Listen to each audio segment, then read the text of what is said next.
Okay, good morning, Tammy. Good morning. Good morning. Happy day for me, for sure. Thank you so much for joining me today. Good morning, Tammy. My pleasure. Good morning. Good morning. Happy day for me, for sure. Thank you so much for joining me.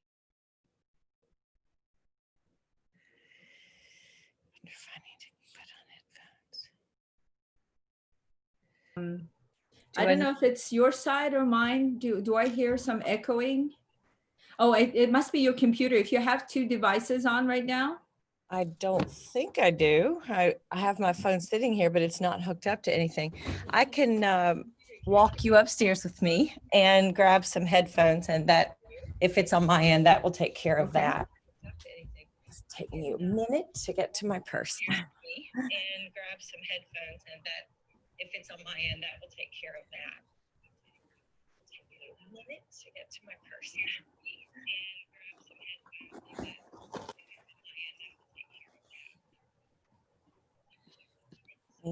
See if I can get these to hook up to my computer. I don't know that I've ever used these with my computer. Okay, let's try it one more time. Maybe it was my side. Okay. It might have been my side. Sorry, Tammy, I made you go up. It's okay. It's okay. Okay. Well, I'm inexperienced with all this YouTubing part, but I'm so happy to have you with me today to talk about homeschooling in the United States. I'm so happy to be here. Thank you for having me. Thank you. Okay, so I'm going to speak Mongolian just a bit. Okay. And then I'll come back to you. So just bear with me, please. Sure. За сайн байцгаана уу? Та нартай энэ өдрийн мэндийг хүргэе. За өнөөдөр би өөрийнхөө найз Тамитай нийлээд та нартай Америкийн нэгдсэн улсад ээжүүд хүүхдүүдээ гэрээр сургадаг талаар та нартай танилцуулах гэж байна. Тэгээ энийг homeschooling гэж хэлдэг. Тэгээ homeschooling гэдэг нь бол ерөнхий боловсролын дипломыг хүүхдүүдээ гэрээрээ одоо сургаж авахыг хэлж байгаа маа. Тэгэхээр би та нартай өнөөдөр өөрийнхөө найз Тамитай хамтраад энэ сургалтын талаар танилцуулнаа. За ингээд шууд хичээл рүүгээ орцгоё. За хамгийн түрүүнд би та нартай өөрийгөө танилцуулъя. За намайг Томсон Нараа гэдэг. Би Life Coach. Би Америкийн нэгдсэн улсад амьдраад 26 жил болж байна. Энд нөхөр 3 хүүхдийнхаа хамт амьдардаг. За би Utah мужийн Brigham Young University гэх одоо хувийн мундаг их сургуулиас олон улсын харилцаа, олон улсын хууль мэргэжлэр төгссөн бүсгүй байгаа. Би ном унших дуртай, сардаа бол 3-5 ном уншиж байна. Ихэнхдээ дандаа миний мэргэжилтэй холбоотой.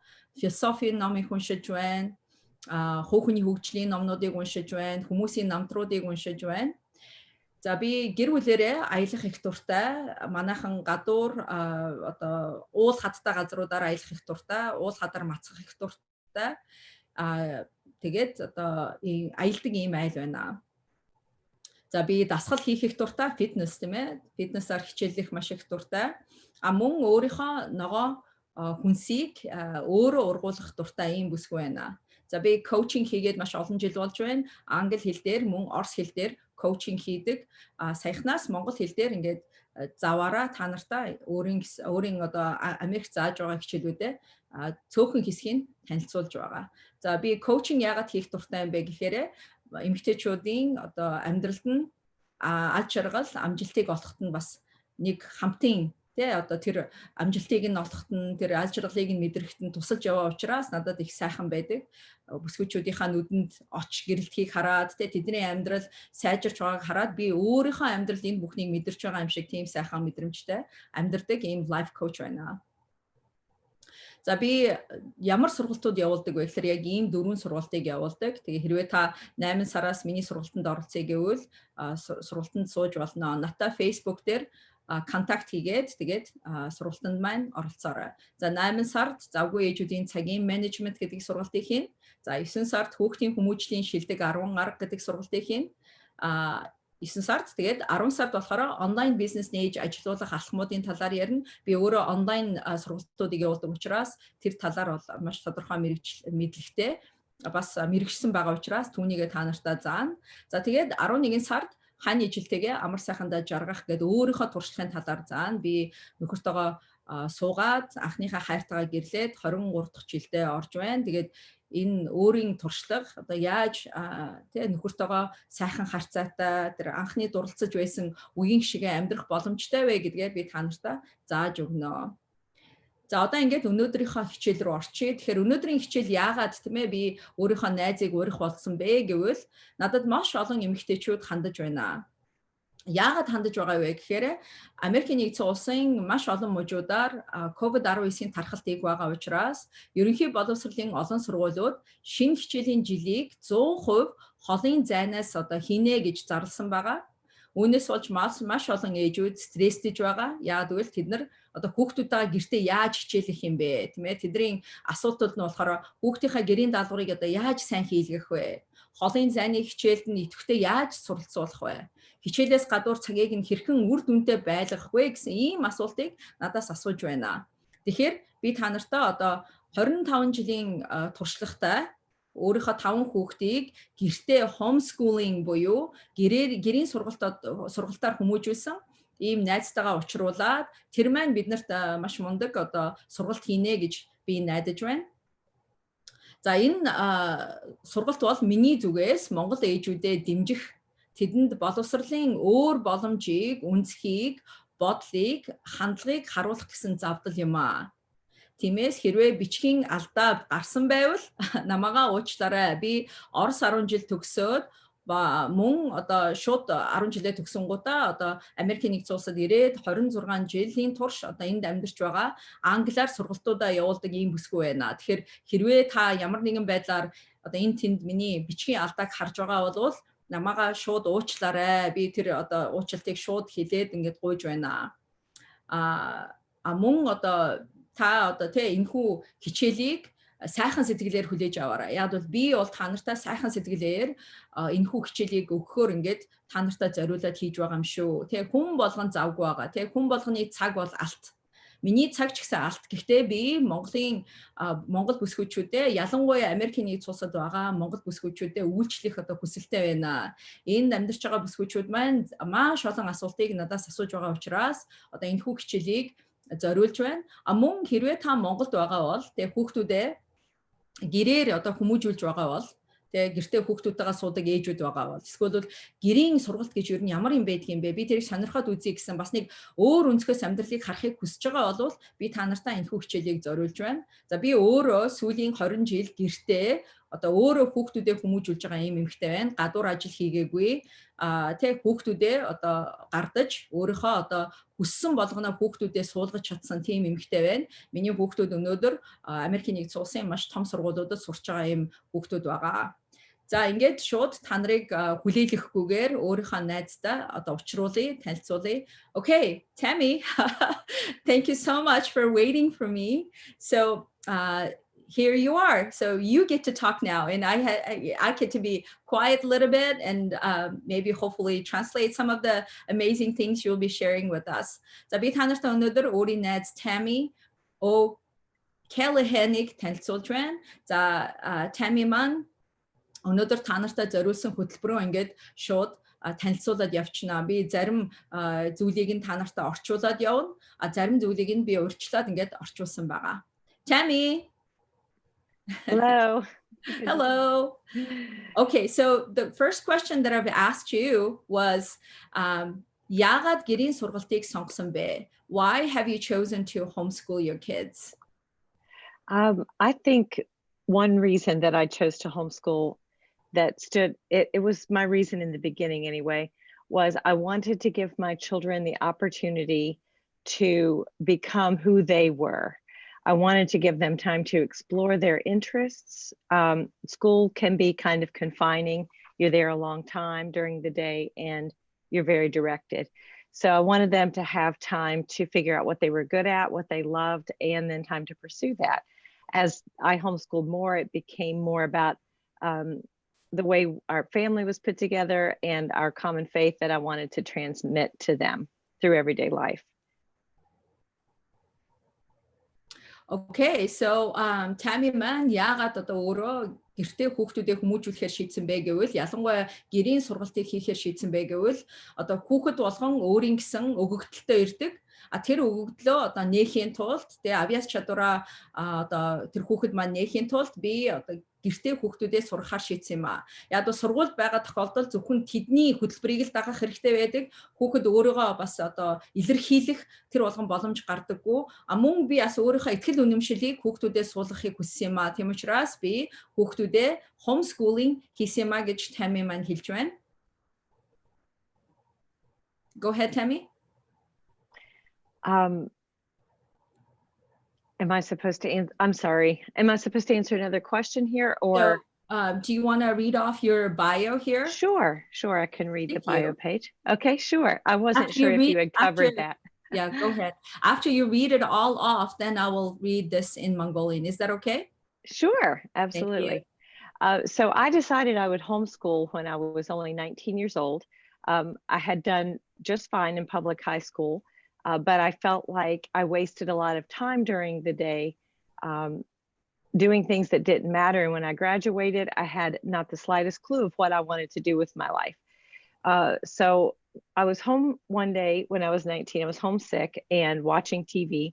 And there was the show that came on, and they brought on a family that had homeschooled. And this was the first time I'd heard of such a thing. And I decided that day that once I had children of my own, eventually, I wanted to homeschool them. So I met my husband some years later, and fortunately he didn't think I was crazy for wanting to homeschool. So he allowed me to do that. He provided a lot of encouragement. I began homeschooling my oldest child when she was only 2. I was so excited to get started.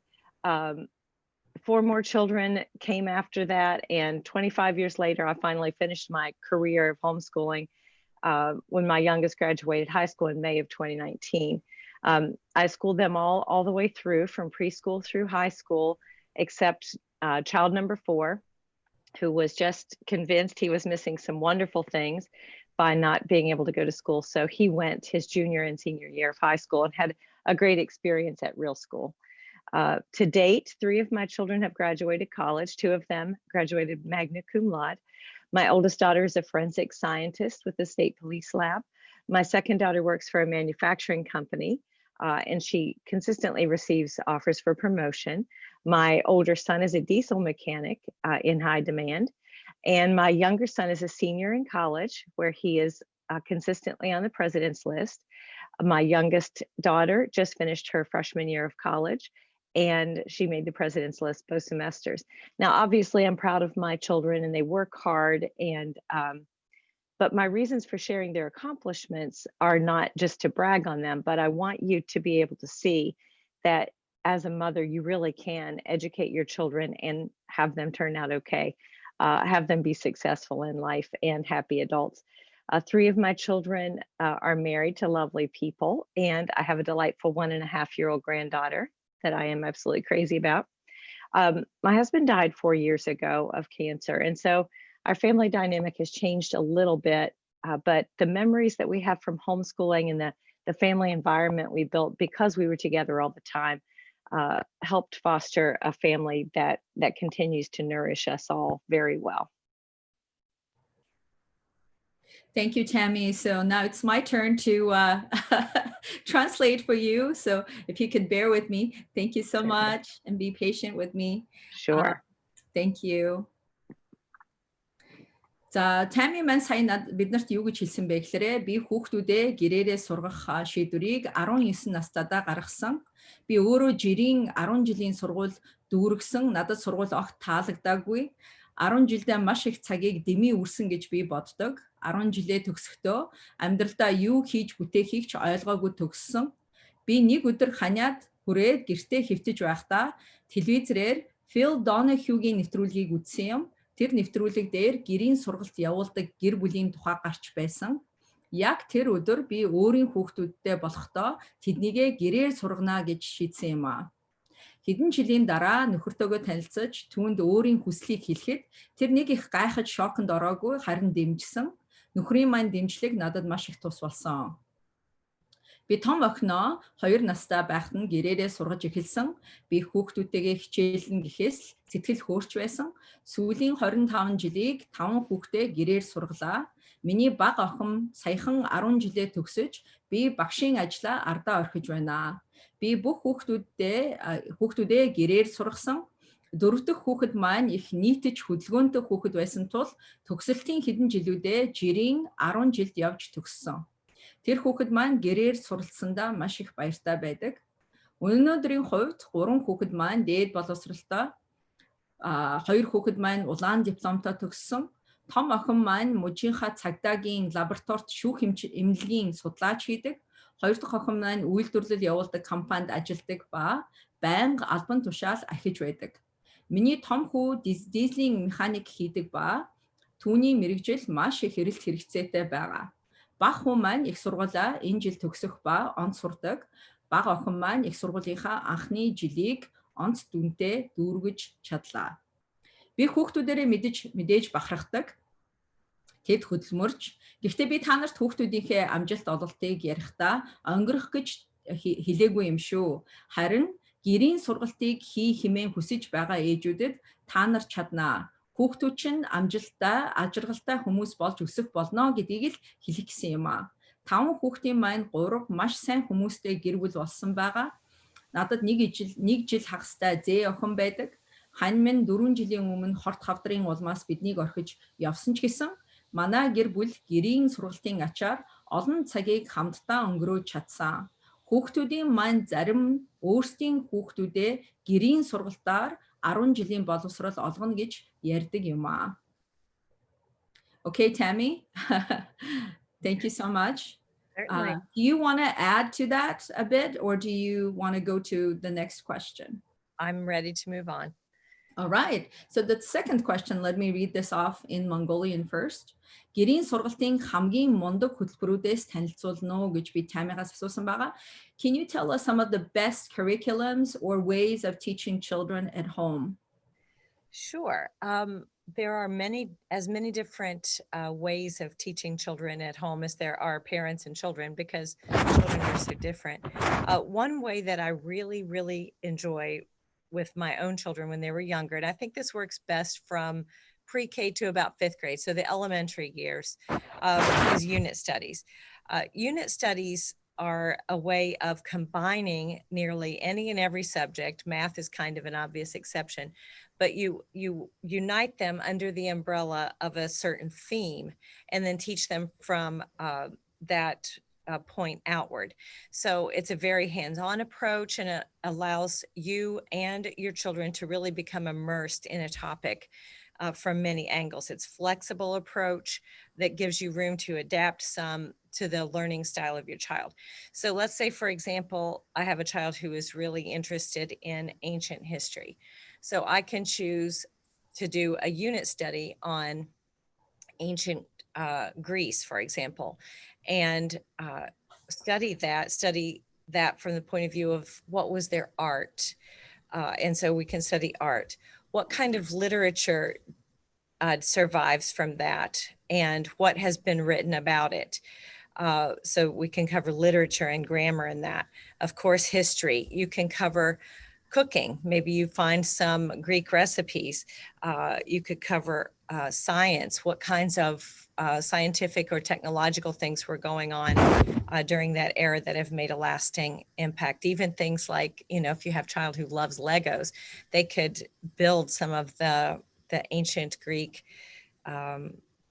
architectural things with their Legos. So you can really just kind of go wild with unit studies and give the child some really flexible, adaptable, hands-on learning. Some pros for this, some things that are good. You have a broad range of possibilities. It's really only limited by your own imagination. It's adaptable to different learning styles. There's integrated exploration that helps the learning stick because you're coming at it from so many different points of view. It's great memory building projects for your family. Keeps kids learning without them feeling like they're tied to books or workbooks, makes learning fun. And then the projects and pictures activities that you do can be preserved for a portfolio if your state requires that at the end of the year. Some cons. Okay, so yes, go I'm ahead. going to interrupt you here. So before you, because you're sharing so many amazing things, and I want to be able to catch all of them as I translate this for my Mongolian women. Thank you. Okay, so хамгийн ихний тий одоо таймын маань та нартай юу танилцуулж юм гэхээр таймын бол та нартай Америк нэгдсэн улсад хүүхдүүдээ гэрээр сургаж байхдаа ямар аргуудыг хэрэглэх боломжтой вэ? Тийм ээ, өөрөөр сургалтын аргуудыг зааж өгч байна. Тэгэхээр хэрвээ та одоо хүүхдүүдээ гэрээрээ сургах сонирхолтой эсвэл бол хүүхдүүд чинь холын зайны сургалтыг авч байгаа бол эдгээрийг маш сайн тогтун суугаад сонсоорой, мөн бичиж тэмдэглэж аваарай. Тэгэхээр энэ бол миний хувьд ч гэсэн би одоо хүүхдүүдтэйгээ гэртээ байдаг эмэгтэйгийн хувьд ч гэсэн манай хүүхдүүд хэдийгээр одоо тий жирийн сургууль яв төгссөн ч гэсэн надад бол бас энийг сонсох сайхан байна. За тэгэхээр таймын маань юу гэж хэлсэн гэхээр хамгийн ихний одоо approach буюу арга болоод юу юм гэхээр unit studies. За unit studies гэдэг нь болохоор нэгж тий сургалтууд. Өөрөөр хэлбэл бүх сургалтуудыг математикийг оролцуулахгүйгээр бусад бүх одоо хичээлүүдийг жишээлбэл түүхийн хичээл тий хэлний хичээл ч юм уу тий эсвэл газар зүүн хичээл ч юм уу энэ болгоныг бүгднийг нийлүүлээд заах боломж. За жишээлбэл хэрвээ таны хүүхэд чинь түүх сонирхдаг байгаад тэгээд грекийн юм уу эсвэл одоо өөр түүх сонирхдаг байх юм бол тэр түүхийн дор нь тийм ээ та нар хүүхдүүдэд зөвхөн газар зүй заагаа зогсохгүй бас тухайн одоо иргэншлийн тийм ээ уран зохиолыг заана, хэлийн заана, мөн тэр үед одоо хүмүүс шинжлэх ухааны талаар ямар мэдлэгтэй байсан бэ? Тэр хүмүүсүүд ямар хоол иддэг байсан бэ? Тийм ээ?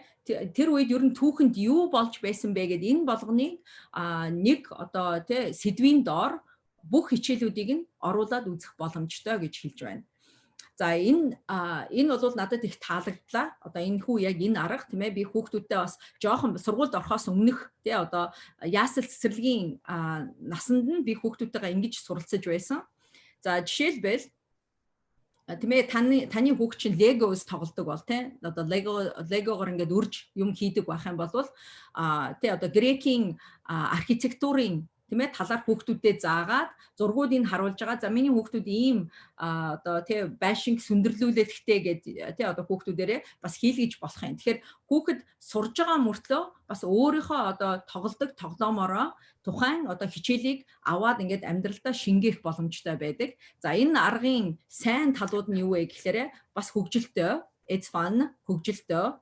Broad range of knowledge тэгэхээр энэ бол тэ маш өргөн хэмжээний мэдлэг өгж байгаа гэсэн хүүхдэд тэ зөвхөн газар зүг сураа зогсохгүй бас тийм ээ уран зохиолыг сурч чадчихээн тийм ээ шинжлэх ухааныг үзэж чадчихээн уран зургийг үзэж чадчихээн тэгээд энэ болох бүх одоо хичээлүүдийг нэг сэдвийн доор үзэх боломжтой мөн ингээд давтаад байгаа учраас яг бол олон зүйлийг нэг одоо жишээл Монголын талаар судалж байгаа бол тийм ээ Монгол гэсэн тийм сэдвийн доор хүүхдүүдэд монгол хэлийг тий одоо танилцуулаад эсвэл одоо Монголын газар зүүн талаар заагаад эсвэл Монголын уран зохиолын талаар заагаад эсвэл Монголын одоо зураачдын тухай заагаад Монгол хоолны талаар заагаад ингээд олон талаас нь заагаад байх учраас хүүхдүүд тогтоох боломжтой байдаг.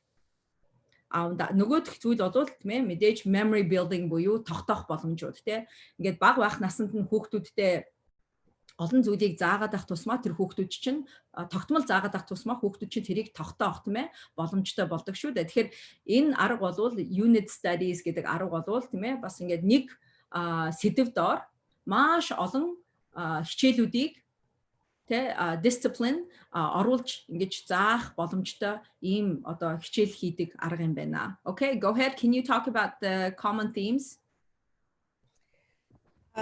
The common theme. Okay, yeah. So if you're doing a unit study, for example, you would just unite all the topics that you want to study, all the different disciplines under a common theme. So we talked about, for example, ancient Greece. So everything that you study would be based around that common theme. Or if your child was very artistic, you might choose some artists from around the world and study their life and what was going on in the countries in which they worked geopolitically during the time that they worked. What was what literature was being written around the world or in the specific country where they worked, what kinds of scientific discoveries were happening, and you could study more about the science behind those. So that's just a common theme, gives you a spoke in the wheel to work around. So it's the thing that unites all the different studies. And so it gives a common base for deciding which direction to go. Thank you. Okay, so let me translate this. This is so great. За тэгэхээр хэрвээ та одоо тэ одоо морьтой тэрэгний тийм ээ сүүхийн тэр дугуйг авч үзэх юм бол тэр дугууны яг гол хэсэг нь бол тийм ээ тэр сэдв. За жишээлбэл тийм ээ сая Тами хэллээ тэ грек иргэншлийн түүхийг ярьж авч үзэж байгаа бол тэр яг тэр дугуйны төв хэсэг нь бол тэр сэдв тийм ээ. А гэхдээ дугуйны тэр одоо бусад талууд те бусад одоо зүйлүүд болвол юу гэдэг вэ гэхээр одоо жишээлбэл урлаг байж болно тийм ээ шинжлэх ухаан байж болно уран зохиол байж болно газар зүй байж болно. Тэгэхээр хэрвээ та одоо грекийн талаар зааж байгаа бол тэр тухайн одоо жишээл танаа хүүхэд чинь бас зураг зурах дуртай хүүхэд байгаа бол тэгэхээр Тамигийн ярьж байгаа тохиолдолд та нар бас нэг зүйлийг харж байгаа бах тийм ээ. Хүүхэд болгоныхоо авьяас чадварыг нь ээжүүд маш сайн мэдэрч чаддаг. Хүүхдтэйгээ ингээд гэртээ ажиллаж байгаа ээжүүд хүүхдүүдээ анзаараад тэднийхээ одоо юунд дуртай, юунд сайн, тэг ямар авьяастай гэдгийг сайн анзаарч чаддаг учраас одоо хэрвээ хүүхэд чинь тийм ээ уран зураг зурах дуртай хүүхэд байгаа бол тухайн одоо грек тэг одоо нийгэмд ямар зураачд байсан бэ? Тэд нар юу зурдаг байсан бэ? Яагаад тийм зураг зурдаг байсан бэ гэдээ энийг яриад эхлэхээр энэ нь бас л зөвхөн газар зүй биш те бас улс төрийн газар зүй geopolitical тийм сургалт болж өгч таардаг. Тэгэхээр нэг сэдв бариад за жишээлбэл Монгол гэд те Монгол ингуудаа одоо Монголын дор нь те одоо уран зохиолын ярьж болно. Монголын зураачдын талаар ярьж болно. Монголын газар зүйн талаар ярьж болно. Тэгээ Монголын одоо эдийн засгийн талаар ярьж болно. Тэгэхээр нэг сэдв доор маш олон зүйлүүдийг хүүхдүүдэд танилцуулах, мөн хүүхдүүдийнхээ авьяас чадвар дээр тулгуурлаад тэдэнд заах боломжийг нь сурах боломжийг нь олгодог ийм гайхалтай арга байна. Okay, so the next learning style approach is learning styles. Yes, this really is less of maybe an approach to teaching than it is just an approach to how you think about your child. So a learning style can happen within any homeschooling style that you choose, but you need to consider, how does your child learn best? Take that into account. Are they tactile? Do they need to be able to touch something to understand it better? Are they kinetic? Do they need to move while they're learning? I had some kids who would learn best, standing on their head while I read to them. Do they need lots of hands-on products? Are they visual? Will they do best if they have lots of pictures or videos to help them while they learn? Or are they auditory? Can they listen to something and it gets into their brain better? So the key with this approach is just to know your child. Do you want to translate that first paragraph before we move on? Yes, that would be great. Thank you so much. Sure. Okay, за дараагийн одоо нэг аргыг тийм ээ Тами маань танартай танилцуулж байна. Энэ арга гэхээсээ илүү ээж нь хүүхдэд таних мэдэж тэр хүүхдэд нь ямар аргаар одоо заавал тэр хүүхдэд илүү хүртээлтэй байх вэ гэсэн тийм одоо хандлагаас үүсэж байгаа юм байна. За тэгэхээр хэрвээ та хүүхдүүдээ сайн мэдж байгаа тийм одоо танаа хүүхдүүд одоо заяагдсан бол та тэр хүүхдүүдээ танин мэдэх чадвартай учраас та тэр хүүхдүүдээ ойлгох боломжтой учраас тийм ээ таны хүүхэд надад заяагаагүй таны хүүхэд тань заяасан. Тэгэхээр та тэр хүүхдүүдээ л мэдэх одоо тэр хүүхдүүдийнхээ авьяас чадварыг нь нээх боломжтой, харах боломжтой тийм ээ. За тэгэхээр танаа хүүхэд хэн бэ? Танаа хүүхэд чинь tactile буюу ингээд юмд хүрчээж гараараа тэмтэрчээж одоо юмыг сурч чаддаг юм уу? Эсвэл танаа хүүхэд kinetic өөрөөр заавч хөдөлгөөнд байх ёстой тий одоо зарим хүүхдүүд ингээд дугуй унжахдаа одоо сонсож байгаа зүйлүүдэд тогтоох боломжтой байдаг жишээлбэл.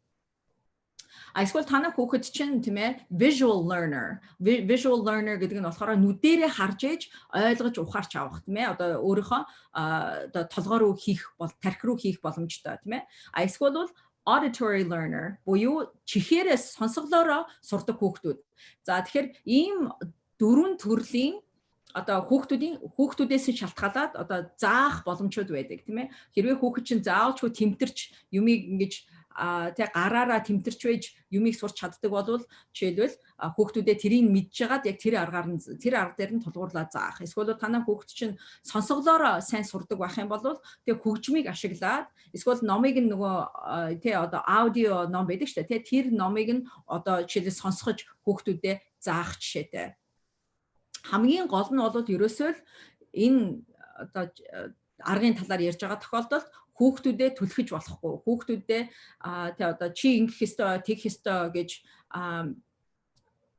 одоо түлхэж байхын оронд харин хүүхдүүдэд танин мэдээд хүүхдүүдийнхаа тэрхүү авьяас чадвар дээр нь тулгуурлаж заахыг л хэлж байгаа юм. Okay, go ahead, Tammy. Okay, so the key to this approach really is to know your child. But don't get so hung up on learning styles that you feel like you have to tailor every single bit of education to your child's particular learning styles. We as adults know that there are different ways we get information, and that's needful. We have to be pushed out of our comfort zones. But if you have a child who is a strong particular type of learner, and there's a topic they're struggling with, or you're butting heads with them over a particular topic, it's good to consider how you might present that in a way that they learn best. So this is really a tool that can be used with any type of study or subject rather than a definite approach. Okay, perfect. За тэгэхээр одоогийн яг ярьж байгаа энэ хоёр дахь learning styles буюу одоо хүүхдүүд чинь одоо яаж сурдаг вэ? Яаж юмыг тогтоож авдаг вэ? Яаж одоо шинэ үзэж байгаа зүйлүүдийг эрдмийг шингээж чаддаг вэ гэсэн ийм одоо аргуудыг танилцуулж байна тийм ээ. Тэгэхээр энэ бол энэ дээр нэг юм зүйлийг анхаарах хэрэгтэй гэж Тами хэлж байна. Тэгэхээр тэр нь юу гэхээр мэдээж хүүхдүүдэд comfort zone буюу тэрхүү одоо өөрийнх нь тухтай нөхцлөөс гаргаж явах хэрэгтэй тий. Бид нар тухтай нөхцлөөсөө гарч байж бид нар шинийг сурч байгаа. Гэхдээ хүүхэд чинь одоо эрдмийг тий шин зүйлийг өөрийн гэсэн одоо тодорхой нөхцөл байдлаар хүлээж авдаг байж болох юм. Тэгэхээр тэн дээр нь анхаарал тавиарай. Хэрвээ таны хүүхд чинь хичээлээ хийж байхдаа, даалгавар хийж байхдаа ямар нэгэн зүйлээр гацаад байгаа бол эсвэл даалгавраа хийхгүй байгаа бол зүгээр л тэр даалгавраа ойлгож чадахгүй байгаа. Тэгээ тэр одоо өгж байгаа мэдээллийг нь өөртөө хүлээж авч чадахгүй байгаа байдал байж болох юм. Тэгэхээр одоо та нартай хэлсэн энэ дөрвөн зүйл тий одоо тэмтэрч одоо юмыг мэдэж сурч авах тийм ээ. Дараагийнх нь хөдөлгөөнтэй байх үедээ тий зарим хүүхдүүд бол ингээд Тами хэлжсэн өмнөхөн толгоон дээрээ зогсож байхдаа одоо хүүхдүүдэд юм зааж байхад нь тэр хүүхэд юмыг сурч яадаг гэж тий. Тэгэхээр хүүхэд болгон өөрийн гэсэн сурах тийм тодорхой тийм юутай байх нь тий хандлагатай. Тэгээд энэ тохиолдолд бол би та нартай саяхан хэлсэн одоо тий энэ зүйлүүд болвол ерөөсөө tool буюу багаж. Тэгэхээр та ээж хүний хувьд хүүхдүүдэд сайн мэдж явах хэрэгтэй, хүүхдүүдэд танин мэдэх хэрэгтэй, хүүхдүүдэд юунд сайн бэ гэдгийг мэдэх хэрэгтэй, юуг сонирхдгийг, мөн яаж сурдгийг нь анзаарч явах хэрэгтэй. Яг бол одоо ерөнхий боловсролын сургуульд явуулсан тохиолдолд одоо тий нэг ангид 35 хүүхэд байхад тэр хүүхдүүдэд нэг багш нэг л аргаар зааж байгаа тий. Гэтэл хүүхэд болгон тэр ангид сууж байгаа хүүхэд болгон өөр аргаар сурч хүлээж авах тийм боломжтой байдаг. Тэгэхээр хэрвээ тэр багшийн арга тэр хүүхдэд таарч байгаа бол тэр хүүхэд сайн ойлгож сурах боломжтой. Хэрвээ тэр багшийн арга нь таарахгүй байгаа бол тэр хүүхэд юу ч ойлгодоггүй, юу ч сурах боломжгүй, юу ч өөртөө шингээх боломжгүй. Тэгэхээр та хүүхдүүдээ гэртээ ирсэн тохиолдолд эсвэл гэртээ сурж байгаа тохиолдолд та хүүхдүүдээ сайн мэдж байгаа учраас ямар аргыг нь хэрэглэж хүүхдүүдэд одоо энэ эрдмийг нь шингээх боломжтой вэ гэдэг дээр л анзаарах юм байна. Okay, let's go to the next one. Okay, so the classical approach is a language-based approach that divides education into 3 stages. Elementary years, they consider the grammar stage. That's when you just pour facts into your child, let them be exposed to as many facts as possible. You're kind of building up a nice foundation.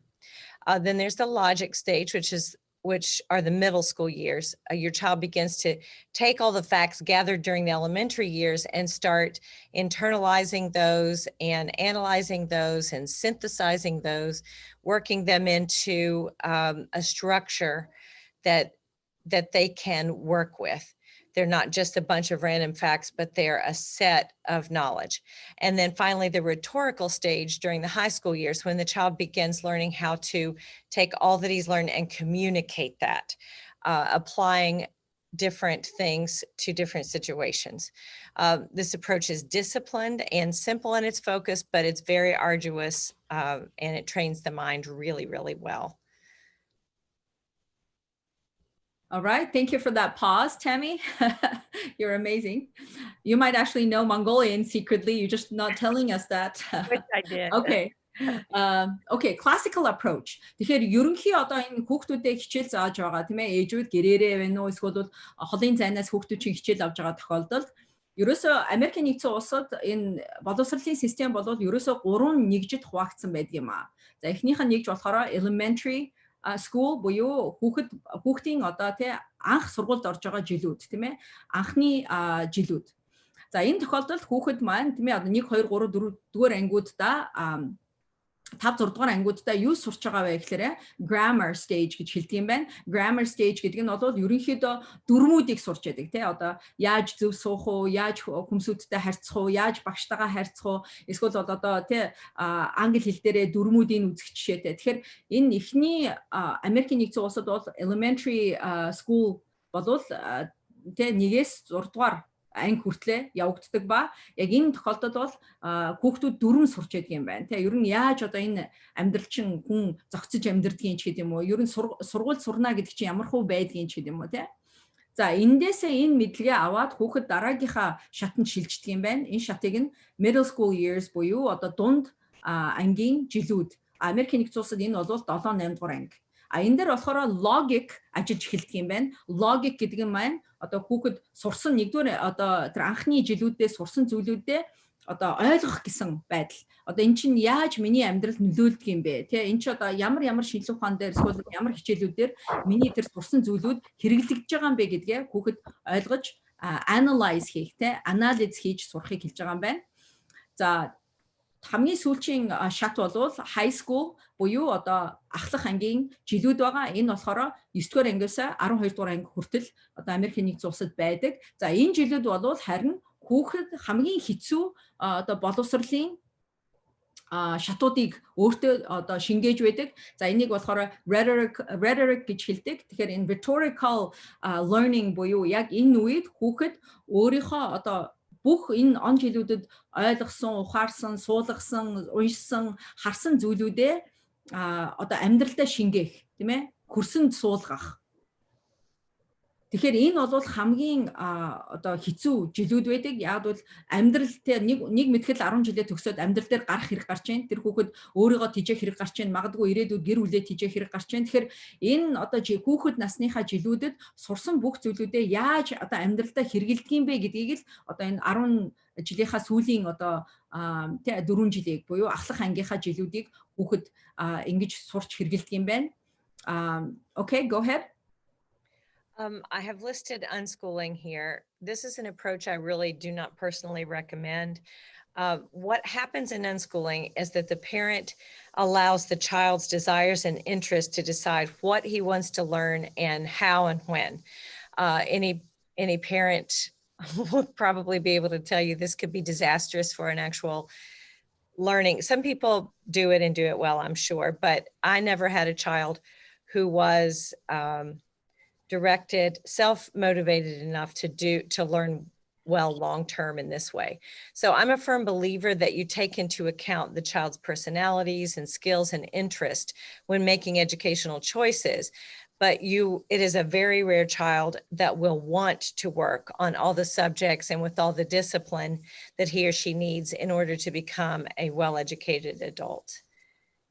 Okay, so тэгэхээр дараагийн бас нэг тийм ээ арга болвол сая бол classical буюу сонгодог аргыг сая өмнөхийн хэлсэн. Одоо болохоор unschooling буюу энэ бол ерөнхийдөө одоо би та нартаа энийг зөвлөхгүй гэж Tammy маань хэлж байна. Энэ юу юм бэ гэхээр дэглэмгүй сургалт. Өөрөөр хэлбэл ямар ч дэглэм байхгүй хүүхэд юу л хүсэж чинь тэрийгээрээ л ерөөсөө тэгэл одоо сурах гэсэн тиймэрхүү. Өөрөөр хэлбэл хүүхэд өөрийнхөө сургалтын боловсролын тэрхүү хариуцлагыг өөр дээр үүрхийг яриад байна. Гэхдээ энэ тохиолдолд бол хүүхэд тийм ээ том хүн шиг, насанд хүрсэн хүн шиг мотивац байдаггүй учраас тийм ээ одоо өнөөдөр би хичээлээ хийнэ гэдээ өөрийгөө мотивацлаад хичээлийнхаа одоо хичээлийнхаа номнуудыг нээгээд хичээллэж чадах чадваргүй байдаг учраас энэ бол маш одоо цөөхөн хүүхдүүдэд таарах тийм арга байгаа юм аа. Тэгэхээр энэ аргыг би бол та нартаа хий гэж ерөөсөө би зөвлөхгүй. Яагаад бол энэ бол энэ тохиолдолд хүүхэд одоо бүх хариуцлагыг үүрэх хэрэг гардаг.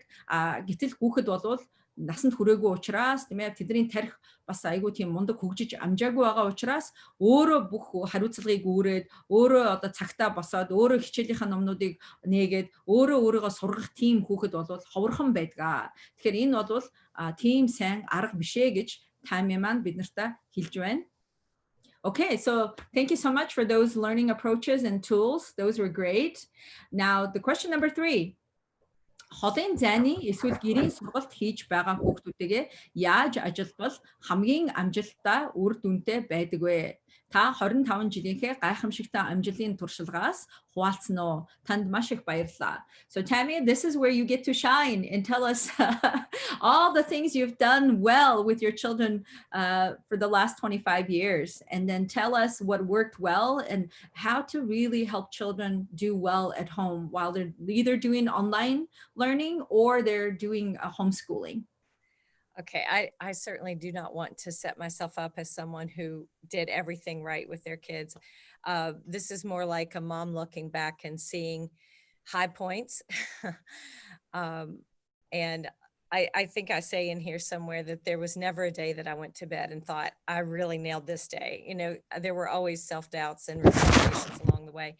So I have some. So do you want me to just read this off then to them? Because you why don't you do that? And then if they want some tips on motivating kids to do homework, I wrote out a few things that I haven't had a chance to send to you. Perfect. So I can do that at the end if you'd like to just read this. So I'm going to mute you for a second. Sure. Thank you.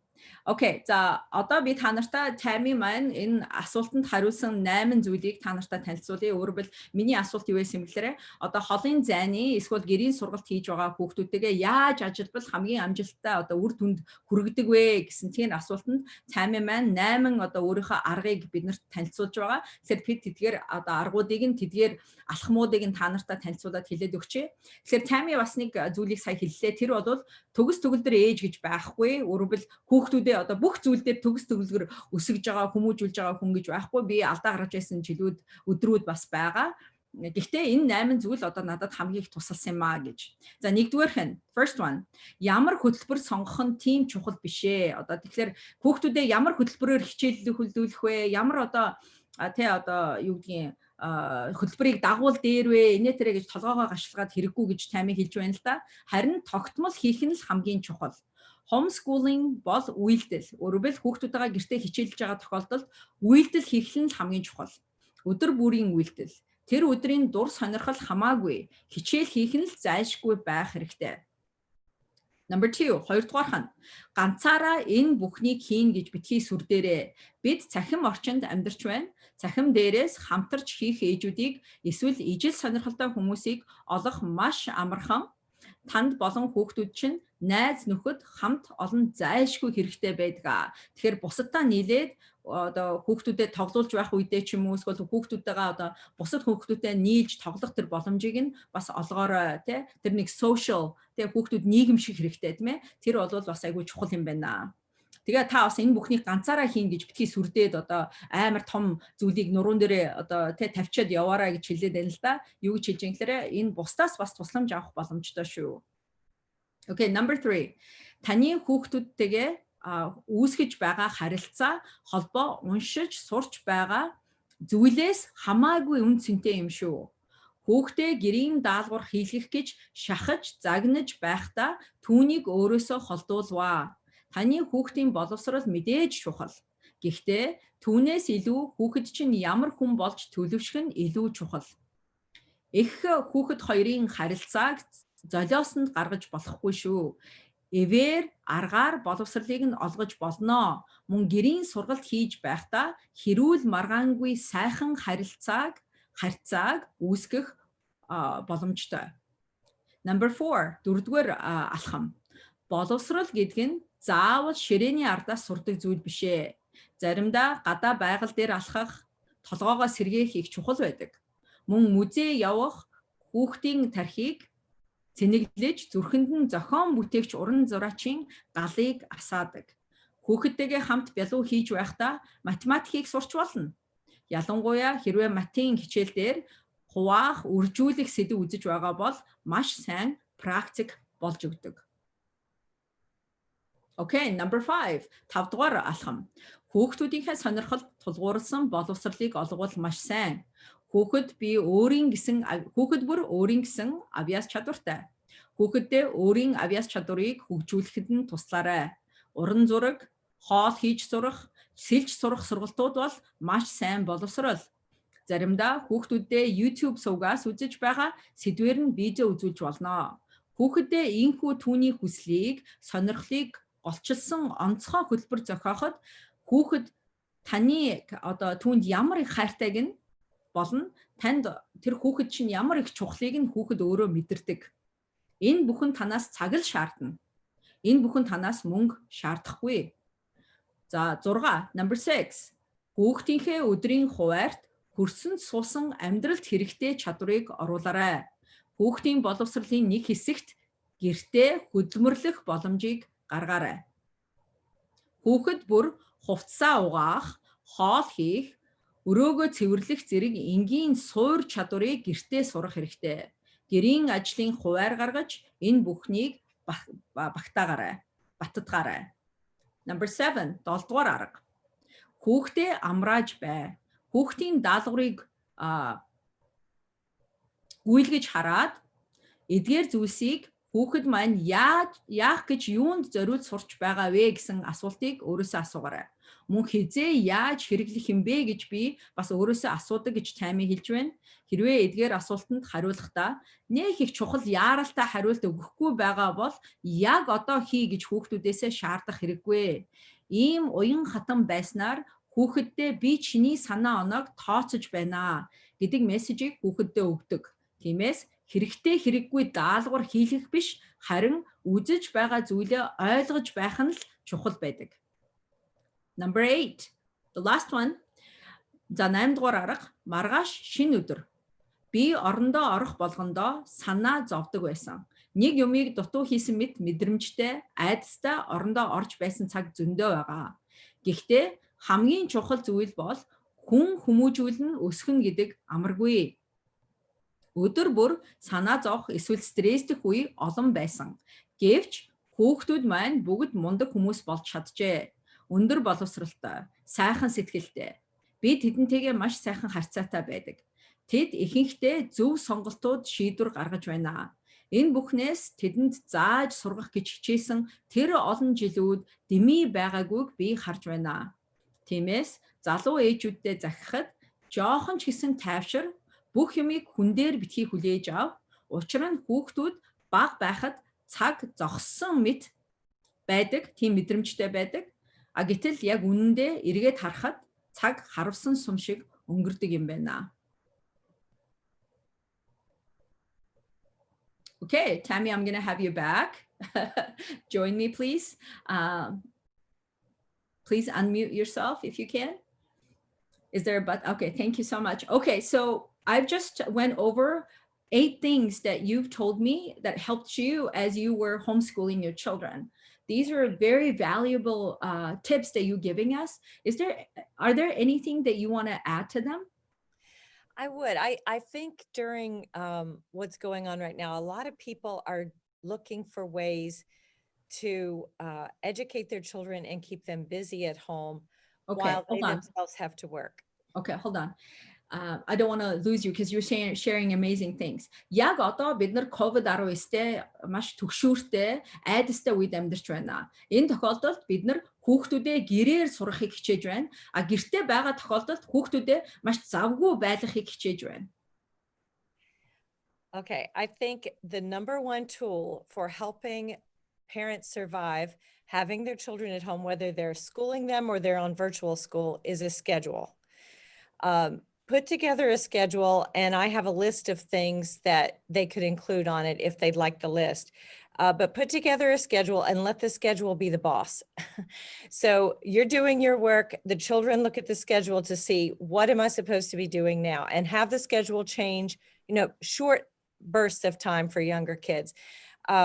But work things into the schedule that keep the child occupied productively so you can get your work done. This is important for all parents. I see. So би та нартай өнөөдөр бас нэг зүйлийг нэмж хэлье гэж Тами маань хэлж байна. Тэгэхээр Тами юу гэж хэлж байгаа гэхээр хуваар хийх хэрэгтэй шүү. Хуваар гаргах хэрэгтэй шүү. Хэрвээ хуваар байхгүй бол өдөр ерөнхийдөө тэгээд үр дүнгүй өнгөрдөг, үр бүтээлгүй өнгөрдөг. Тэгэхээр ээжүүд гэртээ хүүхдүүдтэйгээ сууж байгаа бол хүүхдүүд чинь гэрээсээ хичээллэж байгаа бол эсвэл онлайн хичээлүүд дээр тэд нар маань хүүхдүүд чинь хамрагдсан байгаа бол та нар хамгийн түрүүнд гэртээ хүүхдүүдийнхээ боловсролын хуваарийг гаргах хэрэгтэй. Хуваар байхгүйгээр бид нар бол тэр өдрийг үр дүнгүй юу ч хийхгүйгээр тэгээд өнгөрөөчдөг. Тэгэхээр хуваар дээрээ жоохон насны бага насны хүүхдүүдэд бол мэдээж өөрчлөгдөж болно. Гэхдээ тодорхой тэдэн цагт тэр юмаа хийн, тэдэн цагт энэ гэрийн даалгавраа хийн ч гэдэг юм уу те. Тодорхой хуваар гаргаад эрийгээ дагахт нь томчуудад бас энэ бол хэрэгтэй байдгаа гэж хэлж байна. Go ahead. Just a few things, and I've written a lot more, but I'll just go over briefly some things they could add to their schedule that they might not be thinking of. Put chores in there, put specific chores. It may take a little time to teach younger children how to do certain things, but then put the chores on the schedule. Invest in an audibles.com subscription or audiobooks from the library, something to let the children be read to if they're younger, so that they have something they can be doing even if they can't read. Put together some learning stations or busy boxes that they're only allowed to pull out at certain times, that have educational games, art supplies, different, like a specific set of Legos, something. And there are lots of ideas online, and Pinterest, if anyone does Pinterest, I'm sure they could find some learning stations or busy boxes. Those are great things. Yes, go ahead. So I'm starting to forget all the amazing things you just said, but I'll try and do my best. Окей, тэгэхээр дараагийн нэг зүйл бол хүүхдүүдээ та нар гэртээ ингээд сургаж байгаа тохиолдолд хүүхдүүдээ chore chart буюу гэртээ хийх тэр хөдөлмөрийг нь тийм ээ тэр гэртээ хийж байгаа ажлуудыг нь тодорхойлж самбар дээр юм уу эсвэл цаасан дээр ингээд бичиж тавих хэрэгтэй. Тэгээ тэрийг chore chart гэж хэлдэг. За би хүүхдүүдээ өсгөж байх үедээ хүүхдүүд маань жоохон байхад үедээ хүүхэд болгондоо chore chart гаргадаг байсан. 7 хоног болгонд өрбөл гэртээ хийх зүйлс ажил, гэрийн ажил. Тэгээд тэрийгээр нь хүүхдүүдэд урамшуулдаг байсан. За тэр талаар та нар суралцъя гэвэл миний хүүхдийн хүмүүжлийн хичээлүүдэд оролцоорой. За таймер маань юу гэж хэлж байгаа юм гэхээр хүүхдүүд гэртээ байгаа энэхүү төгшүүртэй хэцүүхэн үед та нар гэртээ ингээд ихэнхдээ хүүхдүүдтэйгээ цагаа өнгөрөөж байгаа тохиолдолд хүүхдүүд гэртээ ажил хийж байх хэрэгтэй. Энэ болгоныг самбар дээр юм уу эсвэл цаасан дээр юм уу бичээд хүүхдүүдэд харуулаад танилцуулаад тэр болгоныг бас зааж өгөх хэрэгтэй. За жишээлбэл би өөрийнхөө хүүхдийн хүмүүжлийн сургалтын дээр хүүхдүүдэд айгуугаахыг зааж өгөх ч гэдэг юм уу. Эсвэл яаж айгуугаахтаа яаж ямар шатаар хийдгийг ч гэдэг юм уу. Бүр тодорхой хүүхдүүдэд бүр багаас нь зааж өгөөрэй гэдээ би ингээд бүр та нартай танилцуулаад зургаар ингээд видеогоор хүртэл харуулдаг. Тэгэхээр яг түүнтэй адилхан хүүхэд болгон chore chart-тай байх хэрэгтэй, ажлын хуваарьтай байх хэрэгтэй. За энэ ажлын хуваараа ингээд хийж байгаа тохиолдолд хүүхдүүд бас ингээд хажуугаар нь сонсож явах тэр боломжийг нь эрдэм мэдлэг сонсголоор авч явах тэр боломжийг нь олгож болдог. Ингээхийн тулд та нар маань audibles.com гэдэг эсвэл ном суулгацсан аппаар ингээд татаж аваад хүүхдүүдээ ажиллаа хийж явах үед нь хажуугаар нь сонирхолтой хөгжилтэй тийм нэвтрүүлгүүдийг эсвэл номуудыг сонсгож явах тэр боломжуудыг нь олгоорой гэж таймер маань хэлж байна. Ялангуяа хүүхдүүд чинь бага насны хүүхдүүд байгаа бол за дээрэс нь бас нэг таймергийн хэлсэн зүйл бол би бас хүүхдүүдэд жоохон байхад нь хийдэг байсан. Тэр бол busy box буюу хүүхдүүд чинь гинт ингээд нөгөө уйдаад тэг хийх юм байхгүй ийшээ тийшээ ингээд бүх юм руу ороод ингээд та нарыг бас ингээд ажлаас чинь сатааруулаад ингээд жоохон хэцүүхэн байгаа бол нэг хөөрхөн юм гэрийнхаа тэ нэг хэсэгт юм хайрцагын дотор тэдний дуртай ном байдаг юм уу эсвэл тоглоом байдаг юм уу сонирхолтой тий бас ингээд 7 хоног болгон шин ч юм уу эсвэл сараа тэр хайрцагаа шинчлээд ээж болдог тоглоомын хайрцаг тавьчихдаг тэр хайрцагт байгаа тоглох тэр бол зөвхөн одоо та ажилдаа үедээ эсвэл та завгүй байх үедээ ч юм уу хүүхэд зөвхөн тэр хайрцагтаа тэр тоглоомынхаа тэрхүү стейшн буюу тэр газартаа төвлөрөөд ингээд өөрөө өөртөөгөө тоглох тэ өөрөө өөрийгөө одоо бас ингээд заавчгүй ээж нь хажууд нь байх эсвэл заавчгүй өөр хүнтэй тоглох биш тэ тэр тоглоомтойгоо эсвэл номнуудаагаа ингээд өөрөө байх тэр цаг тэр боломжийг нь ингэж гаргаж өгдөг юм а. Энийг бол busy box гэж хэлдэг. Энэ талаар бас онлайн дээр бас та нар энэ тэндээс хайгаад олох боломжтой. Хэрвээ онлайнаас олох боломжгүй бол миний хүүхдийн хүмүүжлийн сургалт дээр би энэ талаар заадаг. Тэгээ busy box буюу PlayStation буюу одоо тоглох тийм нэг хэсэг те хүүхдүүдийнхаа дуртай тоглоомнууд эсвэл шинэ тоглоомнуудыг ингэж танилцуулж хүүхэд өөрөө өөртөөгөө байх тэр боломжийг нь бас гаргаж өгөх хэрэгтэй гэж Tammy хэлж байна. Okay, go ahead Tammy. Okay, just a few more. Schedule actual playtime. You kind of make something valuable by making it rare. So if you set, you know, like if after they've done a certain amount of things, they get 15 minutes of just unstructured playtime, schedule of that so they can look forward to it.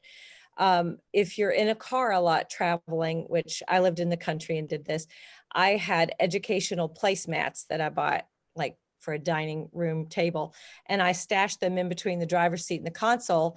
If we were in traffic or waiting for someone to get out of like piano lessons, we could review the information found on the placemat, whether it was like the presidents or multiplication tables, things like that.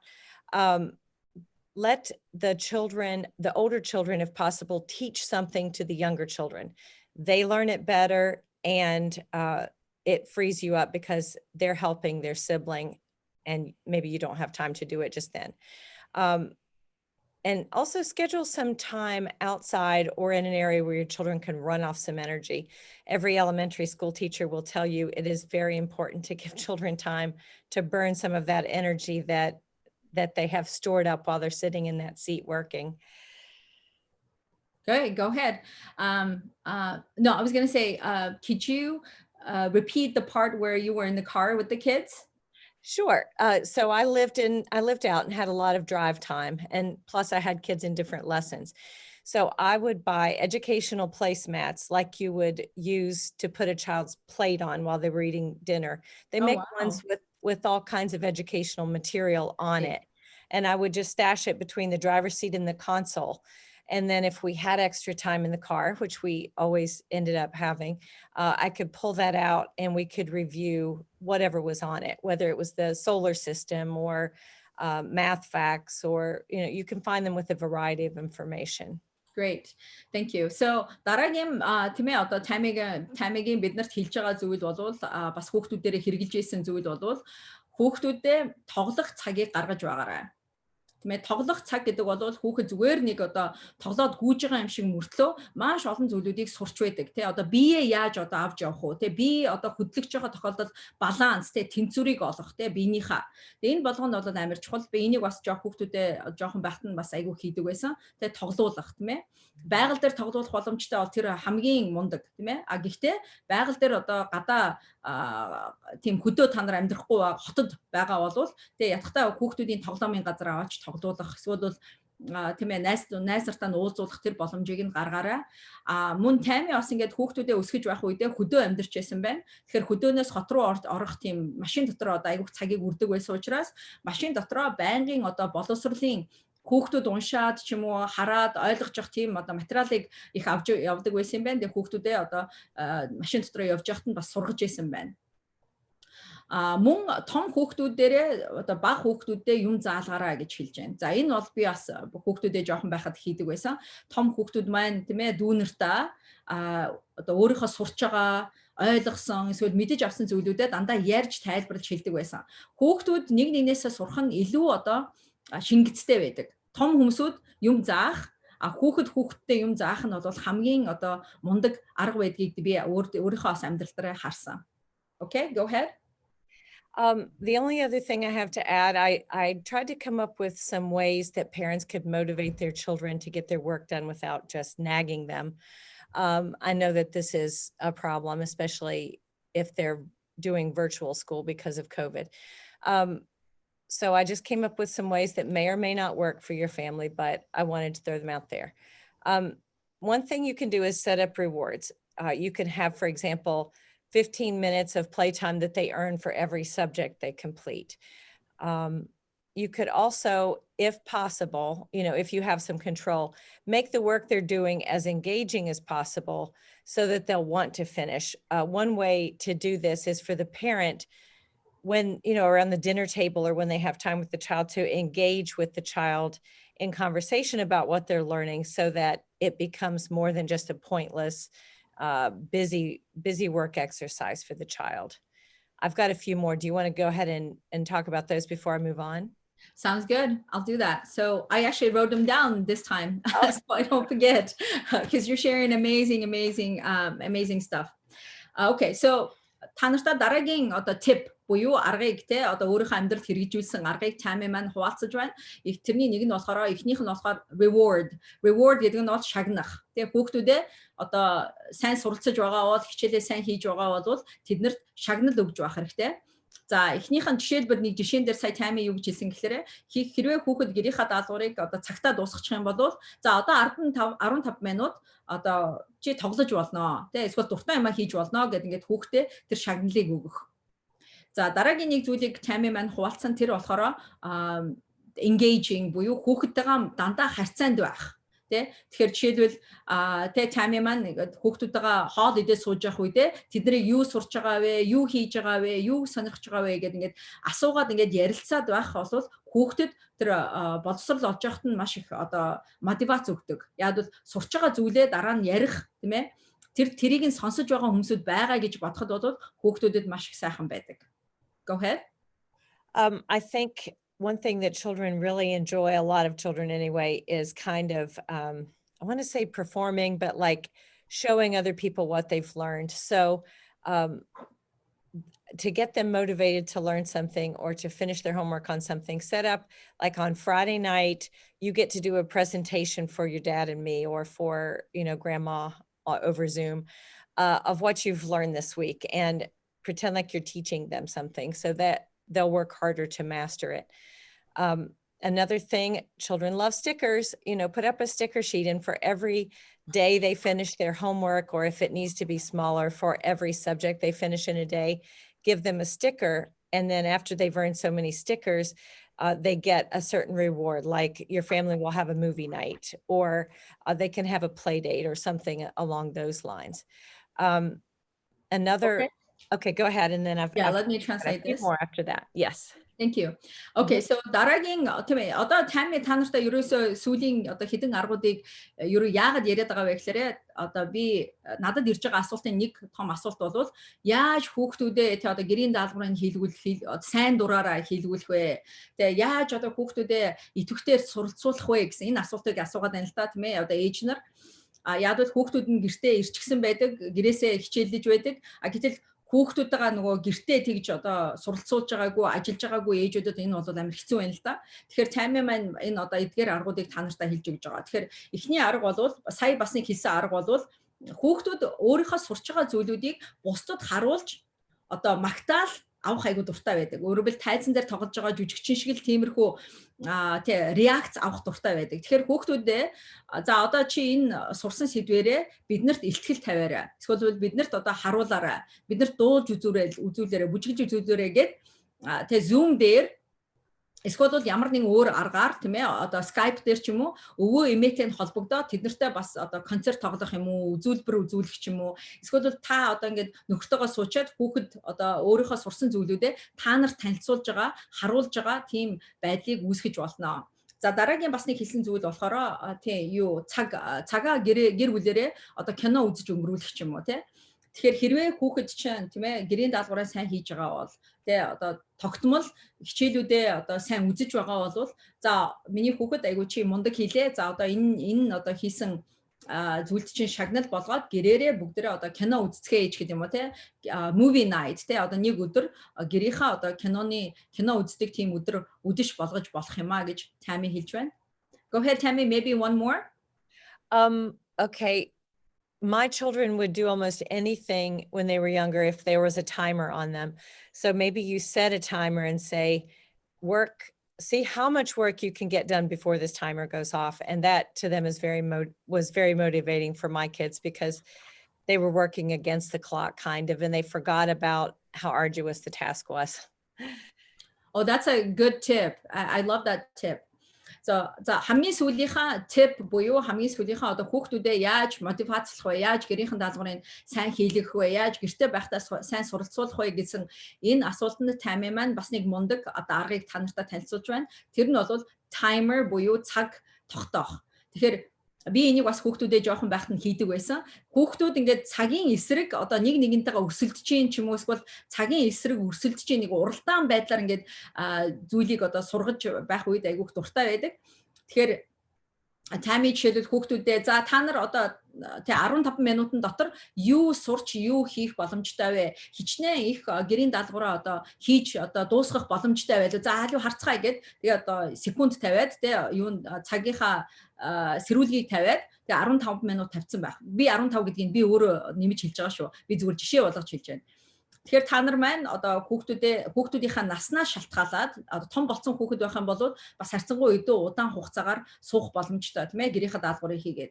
Хэрвээ жоохон одоо хүүхэд байгаа бол бас харьцангуй тэр цаг тавьж өгж байгаа цаг нь багасах хэрэгтэй тийм ээ. Тэгэхээр өөрийнхөө хүүхдийнхаа насанд зориулаад та нар маань timer буюу цаг тодорхой юм сэрүүлэг тавиад за 10 минутын дараа чи одоо хичээлээ хийж дуусгах чадах нь үгүй аливаа харъя гэдэг юм уу те хүүхдээ ингэж мотивац өгөх юм бол маш сайн хийдэг. За би өөрийнхөө жишээн дээр хэлэхэд яг энэ аргыг би хүүхдүүдэд гэрийн даалгавар хийхэд нь айгүй хилэгдэг байсан.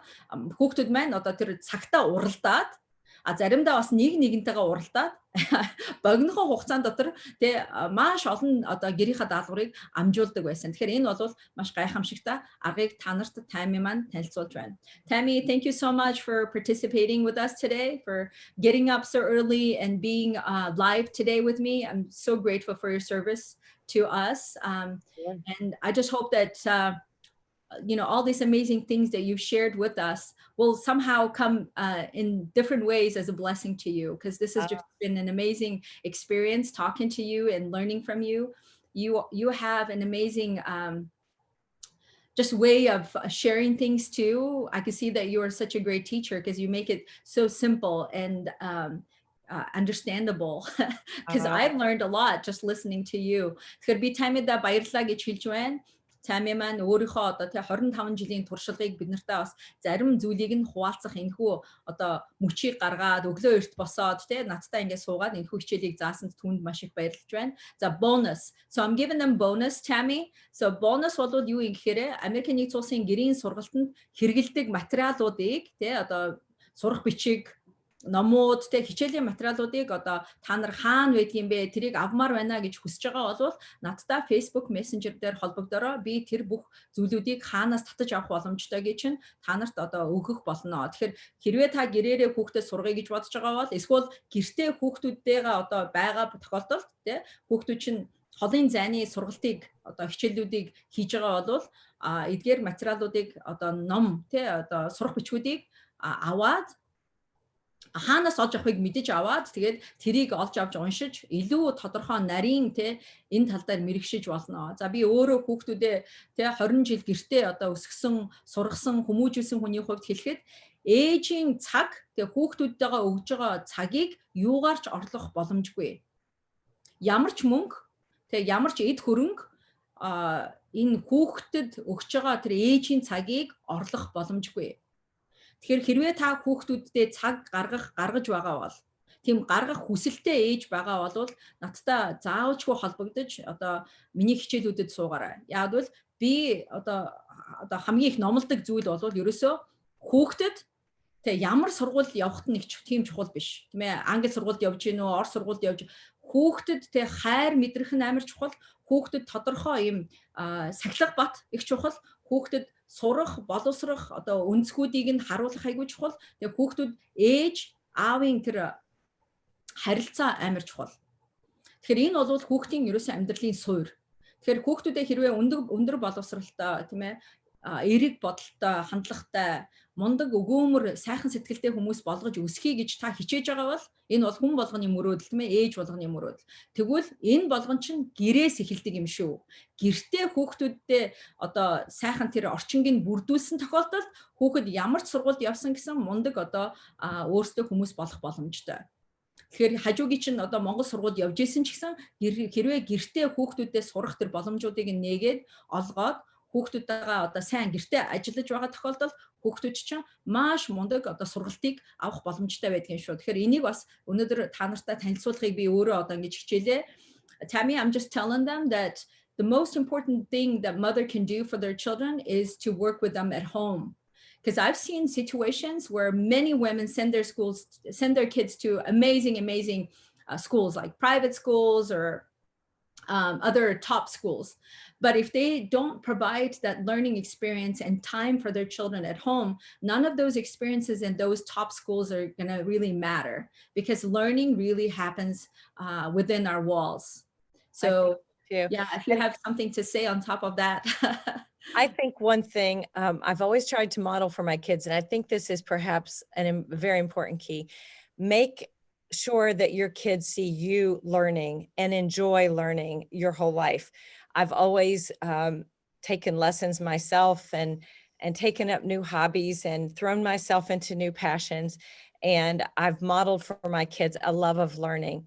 And I think that is really key from the earliest days. За тэгэхээр таймын маань миний бас хэлсэн зүйл дээр нэг гол чухал зүйлийг бас хэлж байна. Би түүнд амар талархаж байна. Яг бол бас энэ бол бас миний заадаг зүйл. Тэр нь юу вэ гэхээр хүүхэд ээжээсээ сурдаг. Тэгэхээр хэрвээ ээж өөрөө суралцж байгаа бол, хэрвээ ээж өөрөө тэмүүлэлтэй амьдарч байгаа бол, өөрийгөө хөгжүүлж яваа бол хүүхэд чинь энэ болгоныг чинь өөрөө ирэхгүй өөртөө шингээж чаддаг. Тэгэхээр үлгэр жишээ байх нь амар чухал. Тэгээ өөртөө үлгэр жишээ байцгаая гэж Tammy маань биднэрт уриалж байна. Яг бол энэ тохиолдолд бол хүүхдийн ээж нь өөрөө гайхамшигтай тэмүүлэлтэй, зоригтой сурагч дандаа шин зүйлийг сурах юмсан, шин зүйлийг эрэлхийлж амьдрдаг тийм эмэгтэй байгаа бол хүүхдүүд нь угаасаа суралцах хүсэлтэй, илүү одоо их зүйлийг бүтээх хүсэлтэй, өөрийгөө мотивацлж чаддаг тийм хүмүүс болж өсдөг юм а гэж Tammy маань хэлж байна. Би үүнтэй 100% зөвшөөрлөж байна. Okay, so Tammy, thank you so much once again. Thank you for being with us today and taking this time, sacrificing this time for us. We're really grateful for you. I hope you enjoyed talking to me and the women that you don't see right now on the screen, but they're listening to you right now. I loved it, and I loved having the opportunity to walk back down the pathway of my homeschool journey. So it was a great blessing to me. Thank you. За Tammy маань би бас надад бас энэ бол айгүй сайхан тийм сургалт болж чадлаа. Яг бол би буцаад эргээд хүүхдүүдээ хүмүүжүүлж байсан тэр бага наснд нь эргэж очисон учраас надад бол бараг л тийм ээ дурсгалын тэр замаар алхаж байгаа, дурсамжийн замаар алхаж байгаа мэт ийм сайхан мэдрэмж төрлөө. Тийм учраас та нартай бас баярлалаа гэж хэлж байна. Thank you so much, Tammy. We'll see you soon. Thank you. Bye-bye. Bye. So should I just close off now? Oh, sorry. Hold on. I'm gonna, let's see, just make sure. Okay, recording.